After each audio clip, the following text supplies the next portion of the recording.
நம்மை சாலை செயலி என்கிற ஒரு ஆப். அது விபத்தில்லாத மாநிலத்தை மாண்பு முதலமைச்சர் அவருடைய கனவை செயல்படுத்துவதற்காக, பள்ளமற்ற சாலை என்ற இலக்கை அடைவதற்காக, பொதுமக்கள் எளிதிலே புகார் அளிப்பதற்காக நம்மை சாலை என்கிற செயலியை உருவாக்கப்பட்டது. அந்த சாலை நம்ம சாலையை 1/11/2003 அன்று மாண்புமிகு தமிழ்நாடு துணை முதலமைச்சர் அவர்கள் திருக்கரத்தால் மக்களுடைய பயன்பாட்டுக்கு கொண்டு வந்தோம். இதுவரை நம்ம சாலை செயல் மூலமாக 13,300 புகார்கள் பெறப்பட்டு நடவடிக்கை எடுக்கப்பட்டிருக்கிறது. இந்த செயலி பொதுமக்கள் மத்தியிலே பெரும் வரவேற்பை பெற்றிருக்கிறது என்று நான் தெரிவித்துக் கொள்ள விரும்புகிறேன். பொதுவாக ஆடிட் என்பது எப்பொழுதும் வங்கியில் தான் இருக்கும்.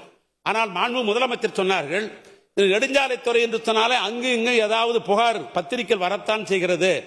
ஆனால் ஏன் இதற்கு இன்டர்னல் ஆடிட் வைத்தான் என்று தமிழ்நாட்டு முதலமைச்சர் எங்கள் துறைக்கு ஆணையிட்டார்கள்.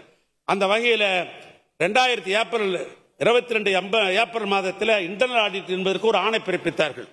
அந்த ஆணை பிறப்பித்த உடனேயே ஒரு ஆண்டும் மார்ச் மாதம் முடிந்த உடனேயே ஏப்ரல் பில் எல்லாம் போட்டுருவாங்க. மே மாதம் 1ஆம் தேதியிலிருந்து அந்த ஆண்டு என்னென்னலாம் பணிகள் செய்திருக்கிறோம், கோப்புகள் எல்லாம் முறையாக இருக்கிறதா, ஒப்பந்தங்கள் முறையாக போடப்பட்டிருக்கிறதா, பில் முறையாக போடப்பட்டிருக்கிறதா என்பதை பிற இடத்திலே இருக்கிற கண்காணிப்பு பொறியாளரை இன்னொரு பகுதிக்கு அனுப்பி ஆடிட் செய்து அவரோடு 10 டீம் கொண்டவர்களாம் அனுப்பி அது முறையாக ஆடிட் செய்யப்பட்டு ஆண்டுக்கு ஒரு முறை அரசுக்கு அந்த அறிக்கையை அனுப்பி கொண்டிருக்கிற பேரவையின் அனுமதியுடன் அலுவல் நேரம் நீட்டிக்கப்படுகிறது.